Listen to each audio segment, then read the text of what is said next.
DWIZ Metro at Mega Manila. DWIZ News FM Regional Stations. Naka-live din sa lahat ng DWIZ Digital News account, Facebook, YouTube at DWIZ News website. At panoorin din ang live nationwide sa Aliw 23 Free TV. Arangkada Balita. Arangkada na sina Drew Nasino at si Ate Juday, Judith Estrada Lerino. Gising ang morning mo sa Arangkada Balita. Live araw-araw, Monday to Friday, 5 a.m. Pagsapit ng alas 12 bago ka mag-lunch o kaya nagla-lunch ka, dagdagan pa ang mga alam mo para hindi ka naman huli sa balita.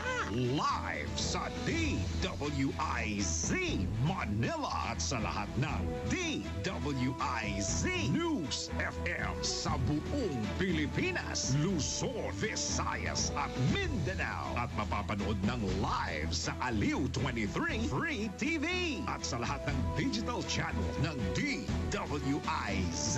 Ang Balitang Bayan. Mga balitang nangyari lang at Kasalukuyang nangyayari. Balitang Bayan. Kasama ang opisyal na tagagising ng bayan, si Drew Nasino. Di ka aantukin kapag nalaman mo na ang latest sa Balitang Bayan. Sa patuloy na pagbabalita ng tama at paglilingkod ng tama. Balitang Bayan. Araw-araw, 12 noon. Nagbabalita, naglilingkod sa lahat ng Pilipino. Aliw Broadcasting Corporation. Noon hanggang ngayon, 73 taon sa dagupan.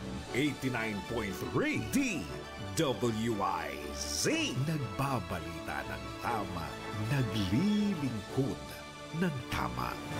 Todo balita, Lunes hanggang Sabado dito sa DWIZ FM 89.3 News Radio Dagupan.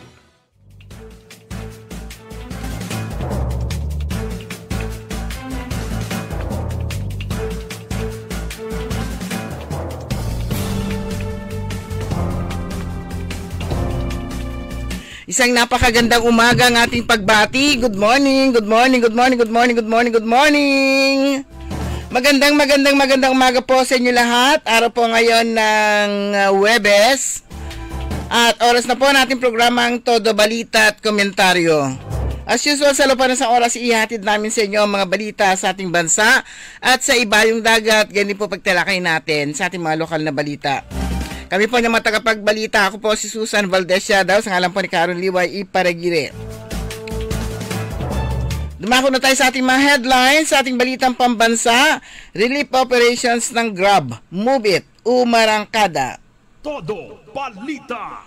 BBM sinasala mga sabit sa flood control scam.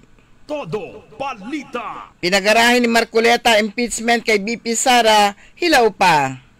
Todo Balita. Balita sa ibayong dagat dahil sa tato, Briton pinalayas ng Dubai.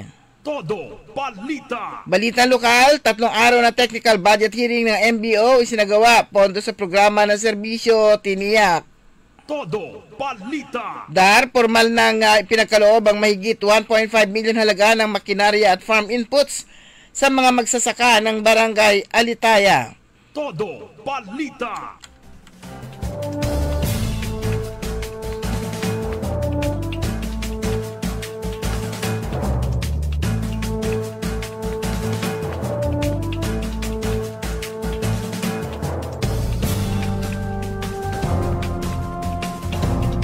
At ngayon, sa detalye natin mga balita, kasunod ng matinding buhos ng ulan at pagbaha sa Luzon, sa mga nakaraang linggo, kumilos ang Grab at Move It para maghatid ng ayuda sa ilang mga komunidad sa pakikipagtulungan ng mga lokal na driver o local driver, community leaders at daan-daang volunteer riders at drivers. Isinagawang malawakang relief operation sa mga area na tinamaan ng kalamidad sa Greater Metro Manila at mga karatig probinsya.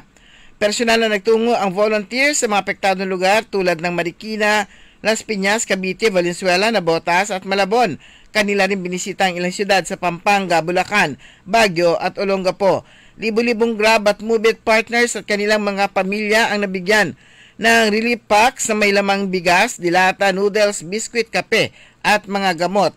Patunay ito sa matibay na paninindigan ng Grab at Move It kasama kanilang mga partner na laging handang tumugon at magmalasakit sa gitna ng sakuna.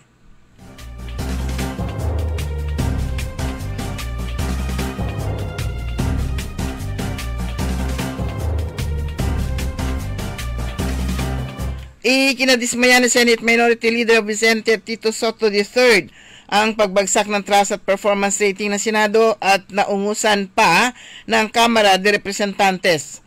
Base sa Octa Research Survey noong July 12 to 17 na nilahukan ng 1,200 respondents at nilabas noong Martes, Agosto 5, ang trust rating ng Senado ay sumadsad sa 49% mula sa 57% habang ang performance rating ay bagsak din sa 47% mula sa 53%. Upang makabawi sa rating, ginit ng senador na hindi na dapat maulit ang 142 insertions sa 2025 national budget. Nasapawan ng Kamara ang Senado sa 57% trust rating at 55% performance rating. Para makabawi, never repeat what happened to the budget last year and listen more to the cries of our people, giit pa ni Soto.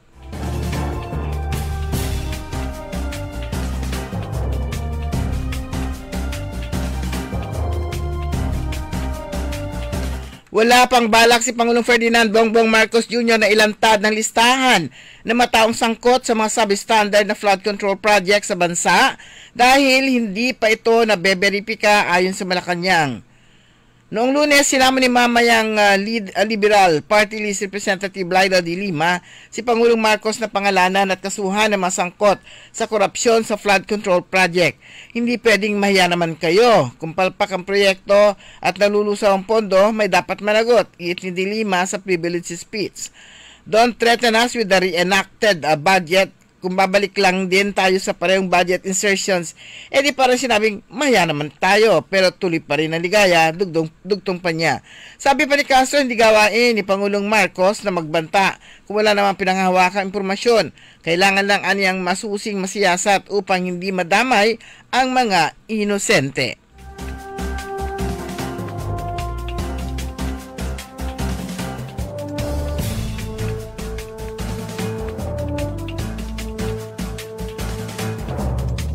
Sa botong 19-5, binasura ng Senado ang motion ni Senate Minority Leader Vicente Tito Soto III na itable ang motion ng Senador Dante Marcoleta na ibasura ang impeachment complaint kay Vice President Sara Duterte. Ang unang motion ni Marcoleta ibasura ang impeachment complaint kay VP Duterte pero pumalag itong baguhin ang motion na i-archive na lang. Nauna rito, itinulak ni Senate President Francis Chis Escudero na ilagay sa archive ang impeachment case laban kay BP Duterte matapos magdesisyon ng Supreme Court na nagbabasura sa articles of impeachment laban sa kanya.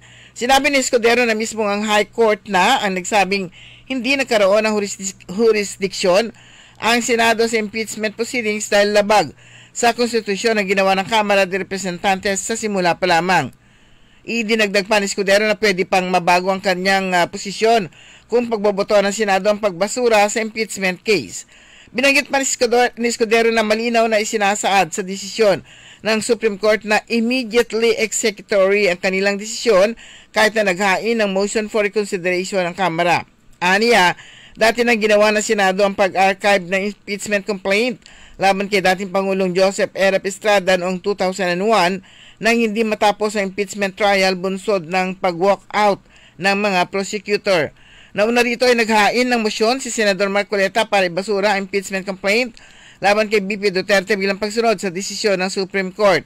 The decision of the Supreme Court did not dwell on the intrinsic merits of the complaint against the Vice President. It zeroed it on the procedures taken by the House of Representatives, paliwanag pa ni Marcoleta.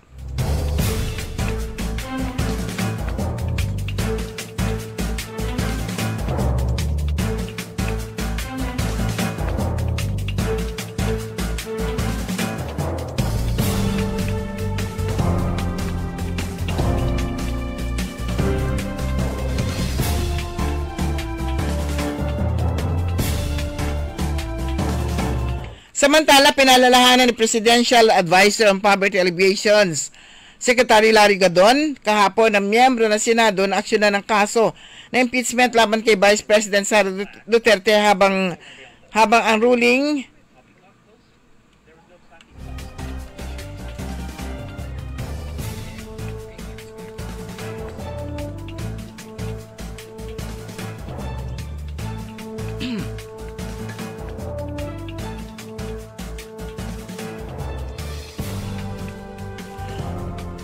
ruling ng Supreme Court ang nasabing impeachment case ay direct threat to accountability. Kung ating susuriin ating saligang batas, di nakasaad doon na ang Senado ay magbobotohan pa. Kung ang isang impeachment case ay tutuloy pa o hindi o di-dismiss. Wala yan sa konstitusyon, ani Gadon.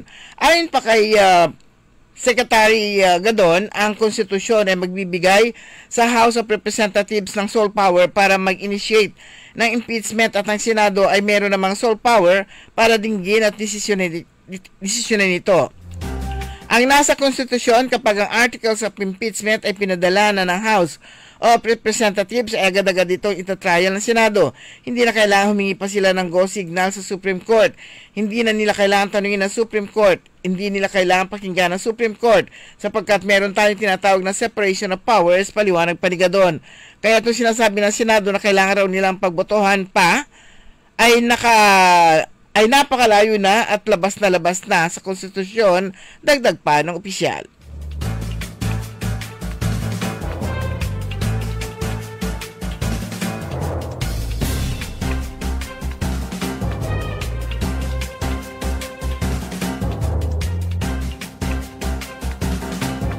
Itinalaga bilang bagong Deputy Chief for Administration si Police Lieutenant General Bernard Molanida Banak ay ikalawang pinakamataas na posisyon sa buong pambansang pulisya. Epektibo noong kahapon, Agosto 6. Si Banak ay isang veteranong opisyal na nagsilbing tagapagsalita ng PNP noong panahon ni dating PNP Chief Oscar Abayalde at kaalaunan ay naging Director for Plans, Director ng PNP Training Service at Director ng Police Regional Office 8. Kilala si Banak sa loob ng organisasyon bilang profesional. May malawak na karanasan at hindi nasasangkot sa pamumulitika kaya tanggap ng marami ang kanyang pagtaas sa pwesto. Kasabay nito, nilipat si Lieutenant General Jose Melencio Tates Jr. bilang commander ng Area Police Command sa Western Mindanao. Bagamat hindi ito tinawag na demosyon, itinuturing ito ng marami bilang paglalagay sa kanya sa isang malayong lugar, malayo sa desisyong pambansa at kapangyarihan ng Camp Crame.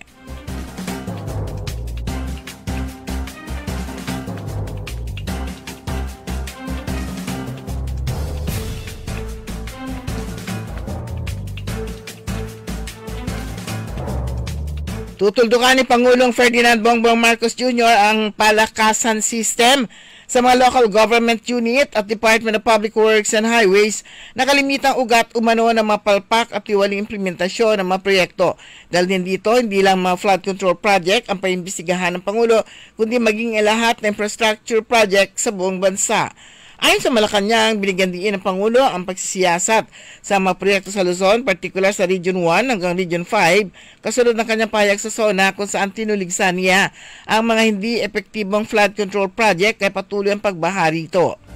Tinukoy din ng Pangulo ang kapabayaan sa San Juanico Bridge at ang mga insidente ng pagguho ng tulay at sirang water break wall kamakailan bilang ebidensya ng problema sa pagpapatupad ng mga proyekto. Din ng Pangulo, pananagutin niya mga kontratistang nagpabaya, hindi timapos o pinabayaang nakatiwangwang ang mga proyekto. Kabilang sa mga parusang kakaharapin na ito ang pagkansela sa lisensya, pagbabawal sa hinaharap na government contract, pagsasapubliko ng pangalan at pagsasampa ng kaso.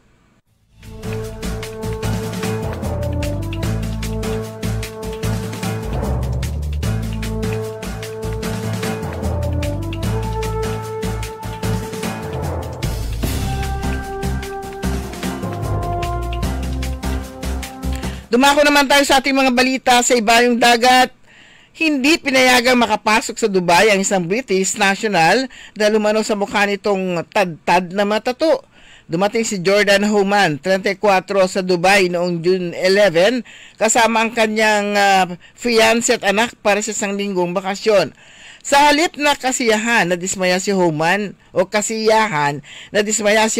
na ikulong siya sa paliparan ng 6 na oras. Kinumpis ka ang kanyang pasaporte at isinakay pabalik sa United Kingdom. Ayon sa kanya, sinabi ng opisyal na hindi siya tatanggapin dahil sa itsura ng kanyang mukha na may mga tattoo tulad ng Blessed Family, Crazy Life at mga geometric designs. Bagamat nakabisita na siya ng 2 beses sa Dubai, ngayon lamang aniya siya hinarang. Umabot umano sa 3,000 euro o 229,500 ang nasayang nagastusin sa bakasyon. Igit ni Human, hindi na siya muling babalik sa Dubai.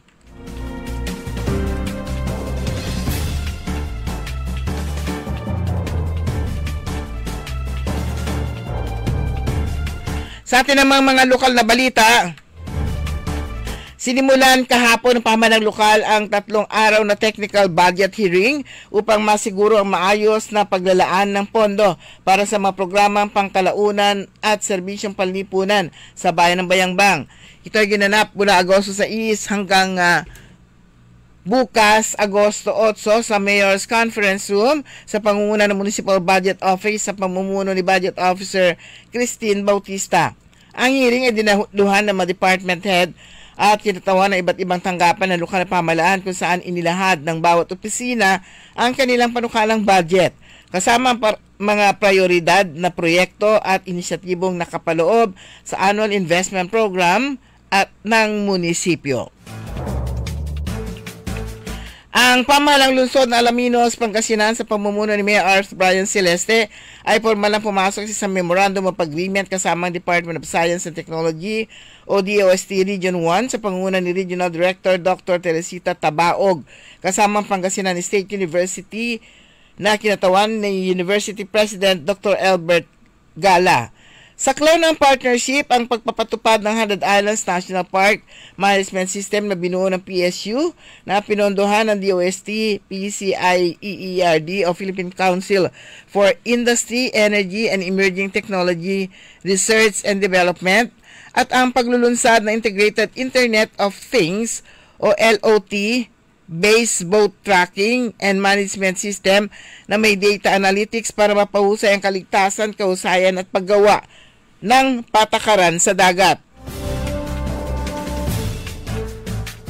Ang pagtutulungan ito ay sumasalamin sa binahaging pangako ng LGU, DOST at PSU sa pamamahalang dulot ng pagbabago at pangangalaga sa kapaligiran sa Alaminos City. Samantala, sa layuning higit pang mapalakas ang sektor ng agrikultura sa bayan ng Mangaldan,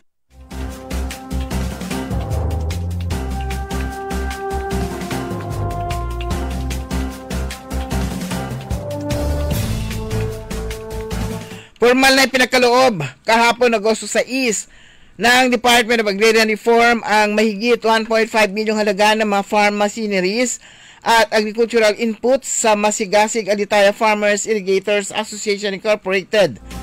Sa isang maikling turnover ceremony na isinagawa sa opisina ng asosasyon sa Barangay Alitaya, Mangaldan, Pangasinan, pinangunahan ni Maria Luisa Untalan, Agrarian Reform Program Officer 1 at District Coordinator ng Southern Mangaldan Agrarian Reform Community, katuwang ang mga kawani mula sa Municipal Agriculture Office sa pangunguna ni Rice Banner Coordinator Manuel Aquino ang paggawad ng farming inputs gaya ng isang mini harvester, 10 water pump, 30 2-in-1 knapsack sprayer, 48 kahon ng foliar fertilizer, 50 Loten insecticide, at 50 bag na urea fertilizer na siyang pantay na pinamahagi sa mga benepisyaryong magsasaka at irrigators ng association. Ayon pa kayong talan, ang mga principal agriculture office, municipal agriculture office ay layunin nitong iangat ang produksyon at kita ng mga lokal na magsasaka sa gitna ng tumataas na gastos at pagsasaka at pabago-bagong panahon.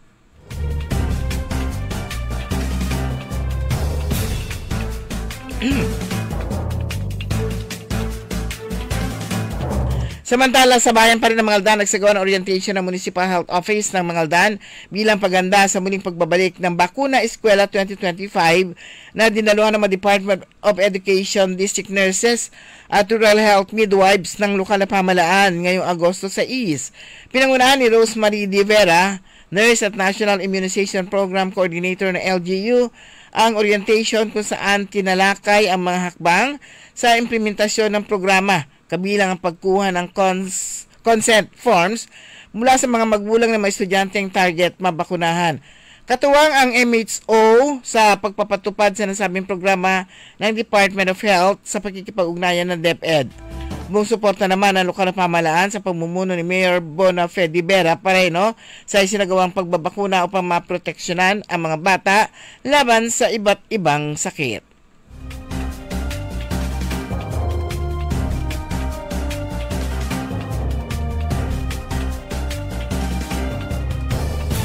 Napagkasunduan ni Pangasinan 4th District Representative Gina De Venecia, ang chairperson ng Committee on Interparliamentary Relations and Diplomacy sa Kamara at Assistant Secretary Saldi Patron ng Department of Foreign Affairs, Department Legislative Liaison Unit, ang mas pinaigting na koordinasyon upang lalo pang mapalakas ang ugnayang diplomatiko ng Pilipinas sa iba't ibang bansa.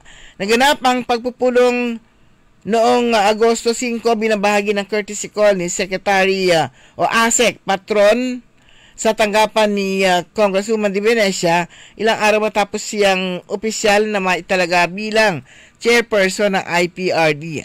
Layunin ng kasunduan ang pagpapailalim sa ugnayan at mas produktibong kolaborasyon sa pagitan ng DFA at ng Kamara sa pamamagitan ng IPRD upang higit pa mapatibay ang diplomatikong alyansa ng Pilipinas sa pandaigdigang komunidad.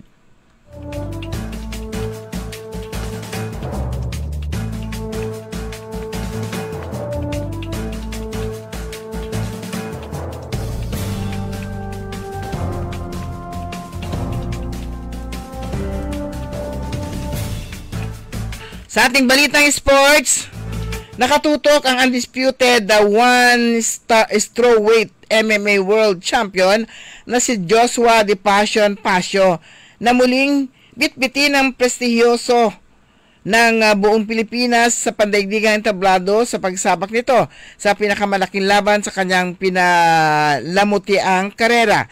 Ang mula Baguio City na si Pasio ay nakatakdang umakyat sa timbang upang hamunin si Yuya Wakamatsu ng Japan sa 1 flyweight MMA World Title sa undercard ng 1173 Superbon versus Noiri sa November 16 sa Tokyo. Magtatapat ng kampiyon kontra kampiyon sa salpukan ng isa sa mga pinakaabangan laban kung saan layunin ni Pasio na gumawa ng kasaysayan bilang kauna-unahang Pilipino 2-division MMA World Champion. Sa kabila ng hamon sa pagharap kay Wakamatsu sa sarili nitong lupain, determinado si Pasio na buong kapurihan na katawanin ang Pilipinas sa pandaigdigang yugto. Sumanyo kabuuan ang ating newscast sa ating Todo Balita at Komentaryo. Ang iyong tagapagbalita sa ngalan po ni Caro Liway, ako po si Susan Valdez Yadaw. Kasama natin sa technical side, si Richard Ulanday. Ang oras po natin, ganap na alas 5:31. DWIC. Ang balitang ito ay inihatid sa inyo ng Bingo Plus. Download Bingo Plus app now on Google Play and Apple App Store for a chance to win up to 935 million pesos jackpot prize. Visit bingoplus.com to learn more. With Bingo Plus, bingo sa saya plus sa panalo. Gaming is for 21 years old and above only. Game responsibly. Keep it fun. Magandang araw po sa ating lahat, sa ating mga bisita. Inaanyayahan ko po kayo sa aming lungsod ng Alaminos para po mabisita at ma-experience ang ating mas pinagandang 100 Islands. Marami na pong pagbabago sa ating mga isla at sana makita namin kayo dito sa aming lungsod para po makapag-swimming, makapag-enjoy kasama ang inyong barkada at ang inyong pamilya. Tara na! dito sa Alaminos City para sa ating 100 Islands. Ang patuloy na pagpapaganda sa 100 Islands National Park at lungsod ng Alaminos ay pinangungunahan ni Mayor Art Brian Celeste. High blood, salot, milyong-milyong katao na ang namamatay sanhi nito. Kaibigan, baka ikaw na ang susunod. Ni Mrs. Flor de Lisa Barbosa, ti Rosario, Santiago City.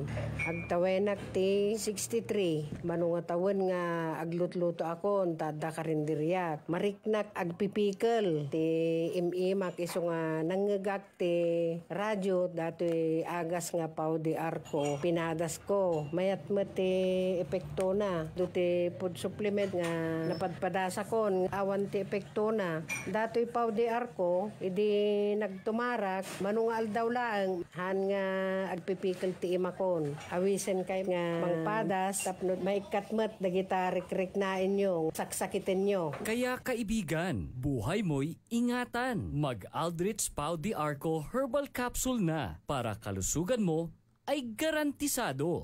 Hoy mga suki, hanap nyo ba ay mga murang bilihin, malinis at sariwang pagkain sa pang-araw-araw at handaan tuwing may okasyon? May suggestion kami sa iyo.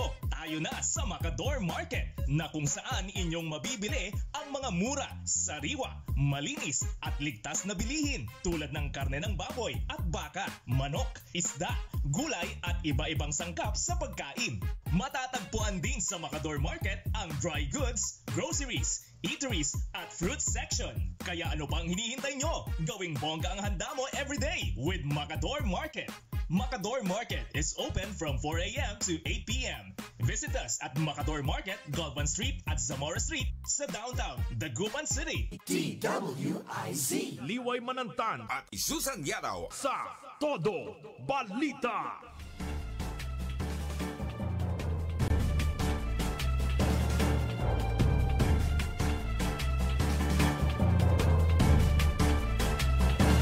Okay mga kaibigan, oras po natin, ganap na alas 5:34.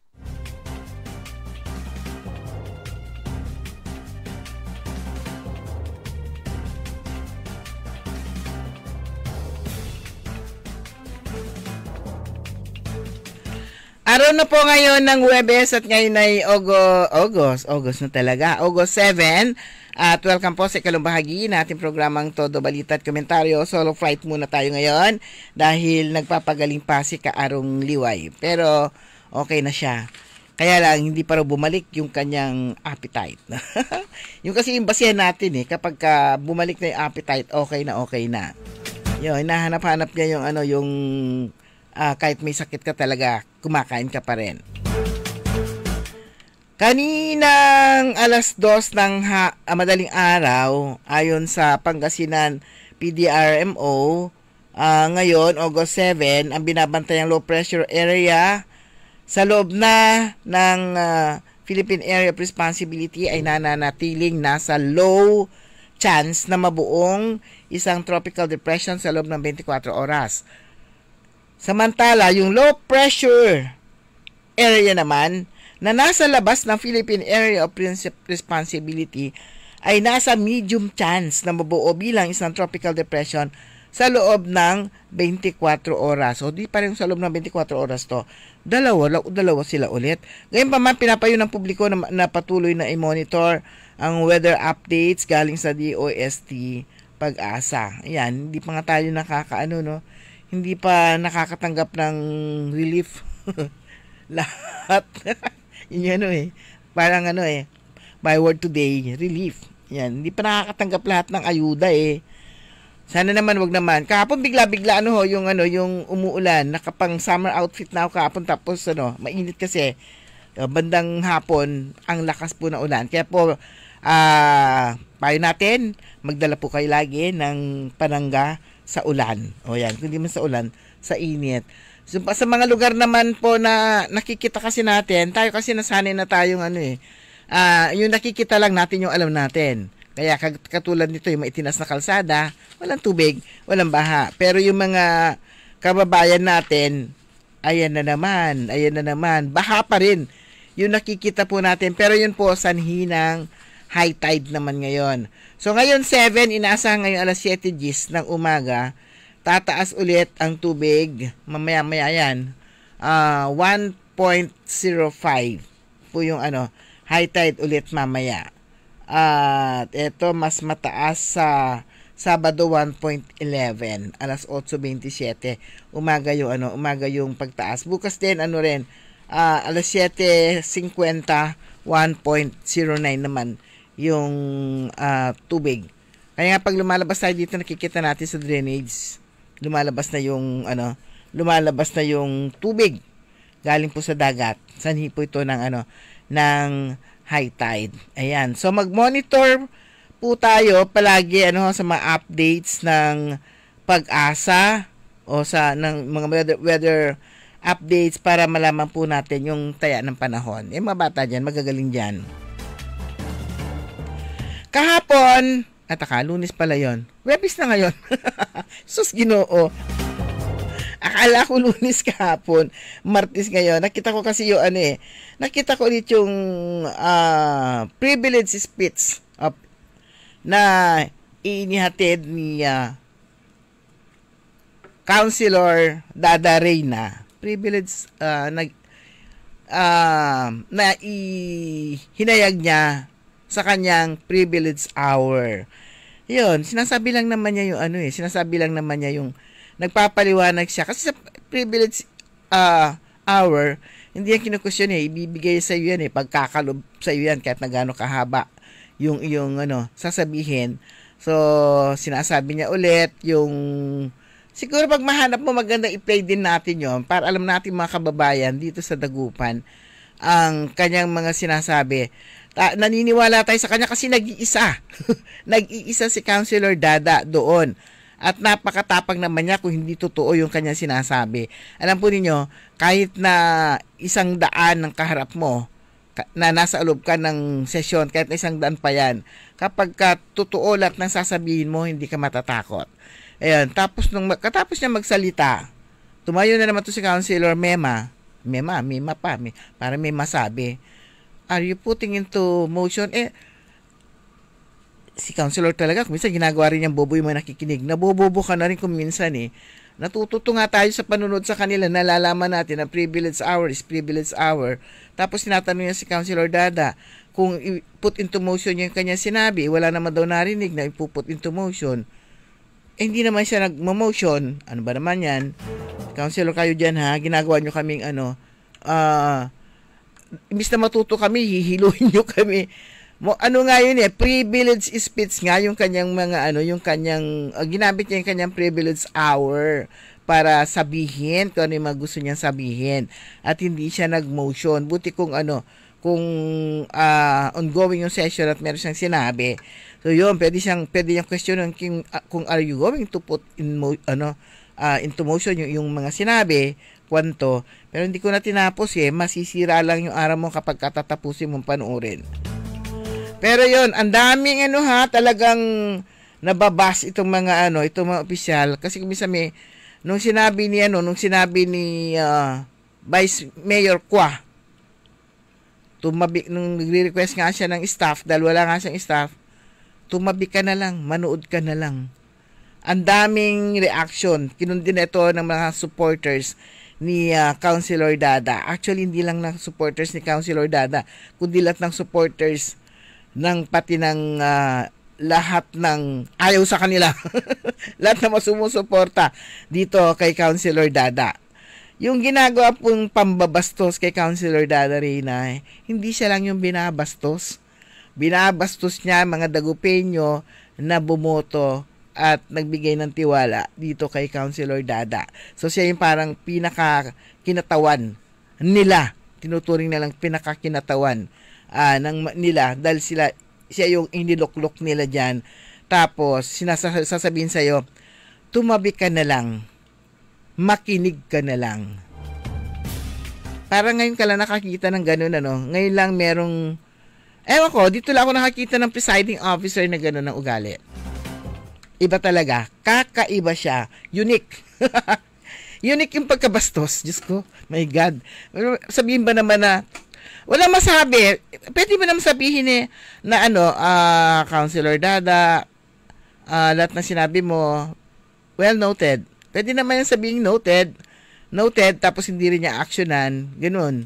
Hanggang sa mainis na lang si Councilor Dada, tigilan niya na. Pwede mo sabihin ganun para pagpapakita man lang na kahit na kapirasong respeto, noted, ganito na ba? Or pwede naman na siyang, hindi na lang magsalita, di ba? Ay, hindi na lang niya pansinin, gaya ng ginagawa niya na parang hindi nag-exist. Pero yung sabihin mong, tumabi ka na lang at manood ka na lang, sobrang kabastusan na po yun. Kabastusan na. Kaya nakikita natin dito sa mga sa mga post, pa isa-isa talagang hindi talaga nila maitago yung kanilang pagkadismaya dito po sa pagtrato nila sa nag-iisa na nga, babae pa, ang liit pa. Ang liit na nga, babae pa, nag-iisa pa, tapos ay kung ibuli, ganun na lang katindi. Tapos naman yung kanyang mga kasamahan na mga elected officials, nagtatawanan. Diyos ko day, ano ba to? Para kang, alam mo, para kang nanonood ng, lagi ako nanonood ng, lagi akong nanonood ng Chinese, Chinese film sa Facebook na pare-pareho naman yung plot. Actually, pare-pareho yung plot. Iba-iba nga lang yung characters. Iba yung gumanap. Iba rin yung scene kung saan nangyari yon. Pero more on, kapag binuli siya ng isa na kontrabida, makikibuli na rin yung mga kasama. Tapos yung nag-iisa na siya. May sinabi lang, ibubuli nila lahat sila, sabay-sabay silang mambubuli. Kaya sabi ko, parang nanonood lang. Sa bagay, Chinese nga naman pala sila. Ganun siguro, no? Chinese naman pala sila eh. Pinanood ko si Chinese movie sa Facebook. Dami nun. Pare-pareho yung plot. Sasabihin, ibubuli nila yung bida. Mga kontrabida nga sila eh, di ba? Kapag bida, hindi ganun ang ugali. Kahit sa tunay na sa pelikula, ang bida, yun yung mga mabait. Yung mga kontrabida, yun yung mga walang hiya. Ganon. Kaya para ka na rin nanonood ng mga Chinese movie na pare-pareho yung plot. Ayun. Pare-pareho yung plot kasi pare-pareho yung ginagawa rin nilang pambubuli at pambabastos. Ngayon, sa nag-iisang kinatawan po ng minority na hindi naman nila kinikilalang minority. Wala siya. Parang she doesn't exist. Hindi siya kasali. Hindi na nga siya, wala na ngang minority. Dapat sa kanya minority floor leader kahit na nag-iisa siya. At merong majority floor leader. Pero wala na. Floor leader na lang. Nasunod nila yung gusto nilang mangyari noon na floor leader lang. O yun. Tapos, ayaw pa rin nilang bigyan ng staff. At gusto tumabi ka na lang. Manood ka na lang. Siya sa tatabi. Doon sa kasama ng mga nanonood. Tumabi ka na lang, manood ka na lang.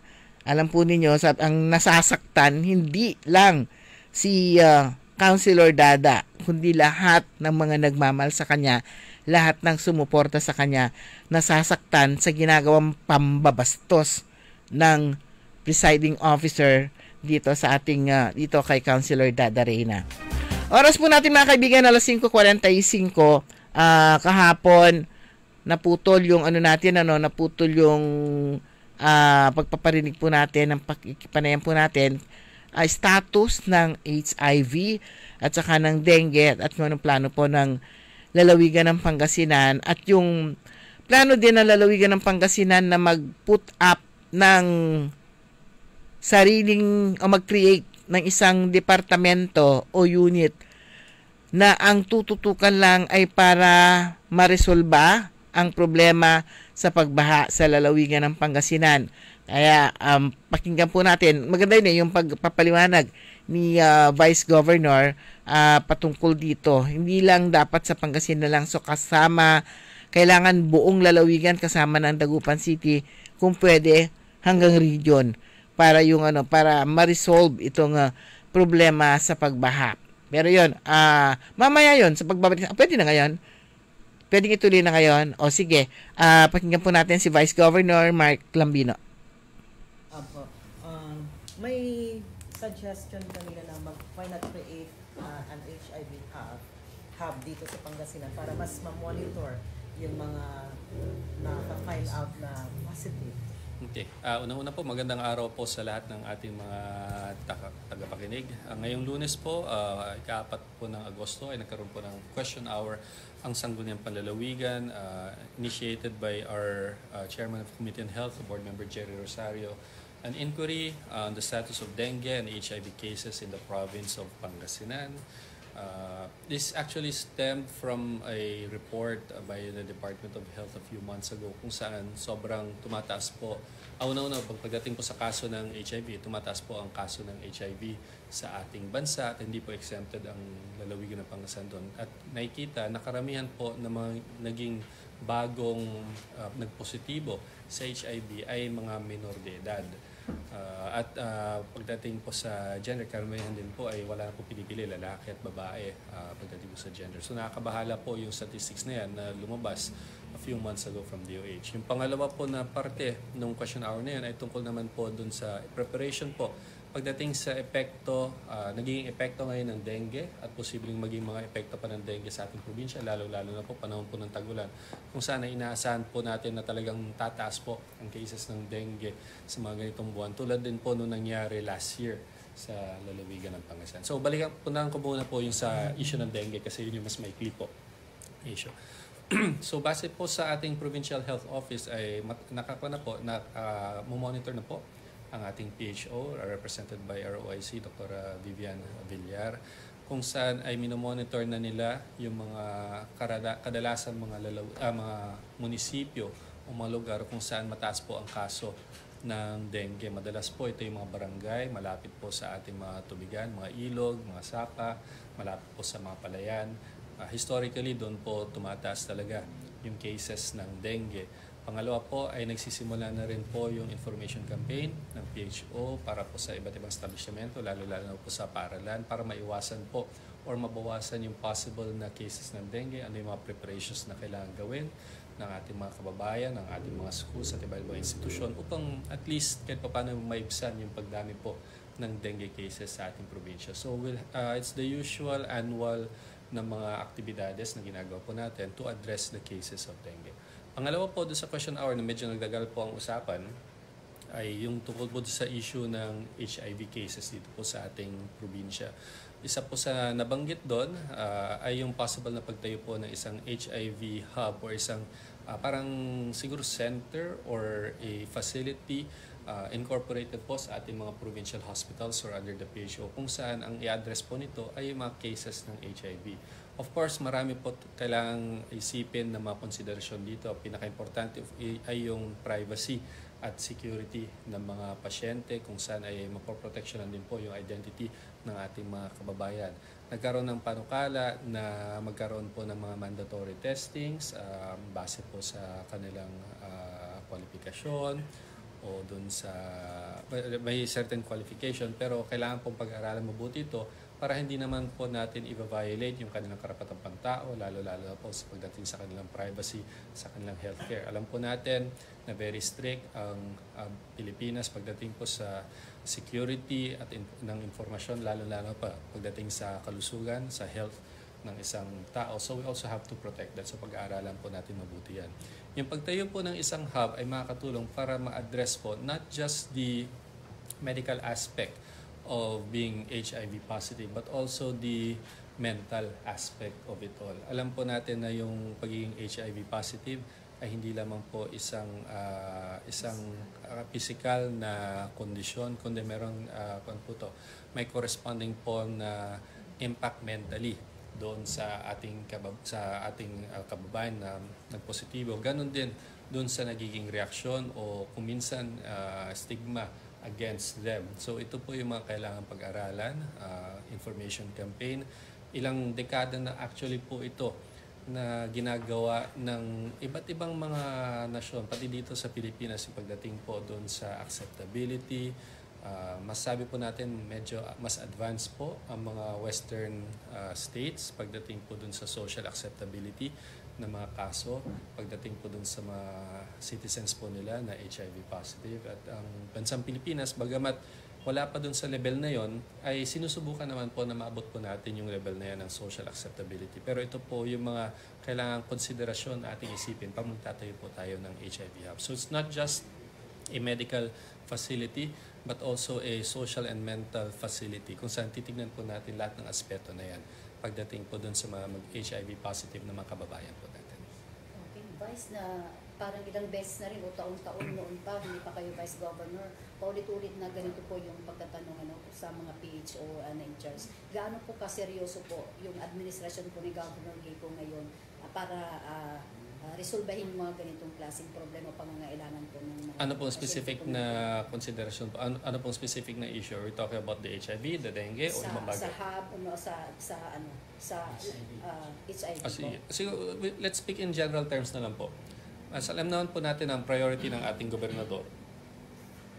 Parating niya sinasabi na healthcare is one of the top priorities of this administration. Kasama po ang edukasyon dyan.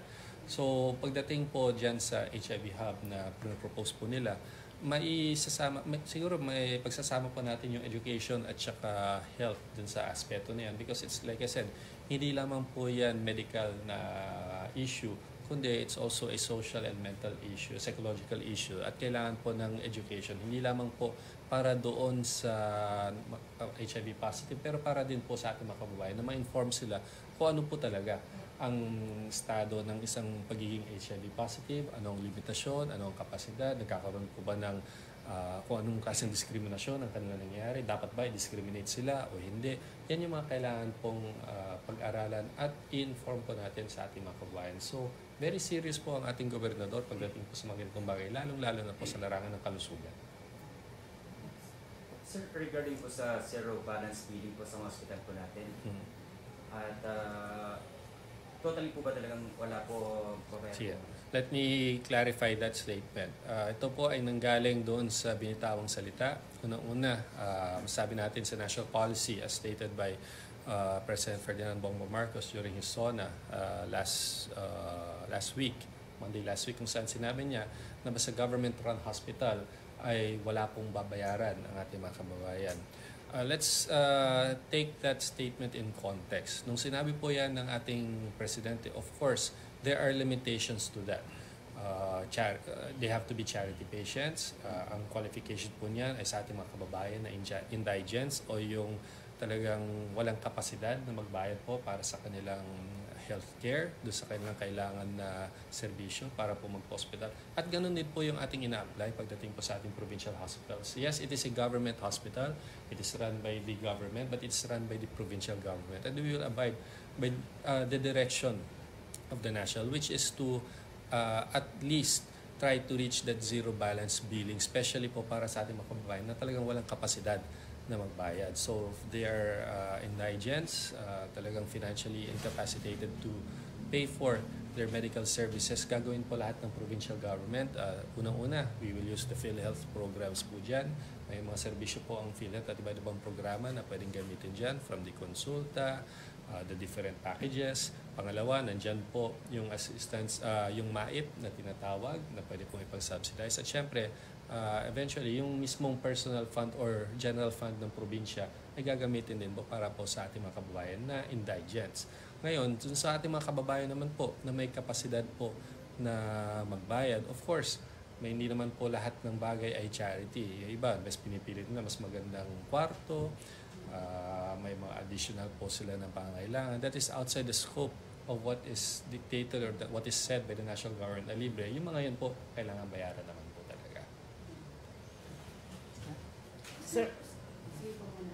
Sir, yung nasabi ni Governor na gusto niya mag-create ng bagong department or unit solely to solve yung problems ng flooding yes.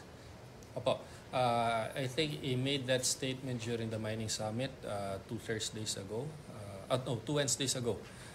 Kung saan ay natanong po siya during the mining summit na ginanap po sa Calasiao. Kasama po natin yung iba't ibang national government agencies, DNR was there, NGB, EMB was there, several stakeholders. At in-announce na rin po ng ating gobernador that the provincial government is aggressive in its fight against flooding pagdating po sa probinsya.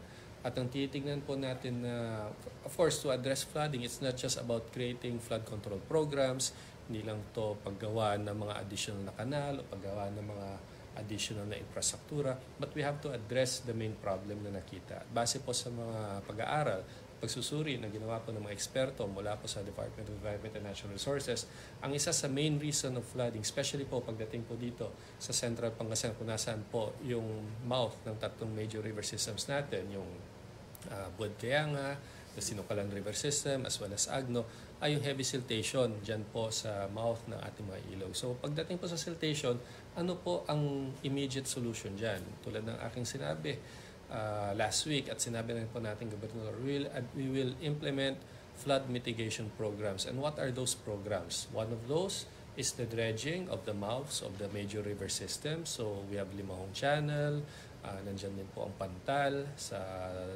dulo po ng Sinukalan at nandun din po yung Kayanga River sa dulo ng Buad Kayanga. So at ganoon din po sa ibang mga river systems pa po na tributaries ng mga major river systems natin. Meron din po dyan sa 1st District of Pangasinan. So we have to solve the problem.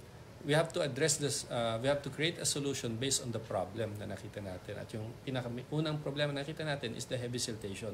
Wala nang carrying capacity yung ating mga ilog, lalong-lalo na po dun sa catch basins. At kita naman po natin, ilang taon na po yan na nangyayari.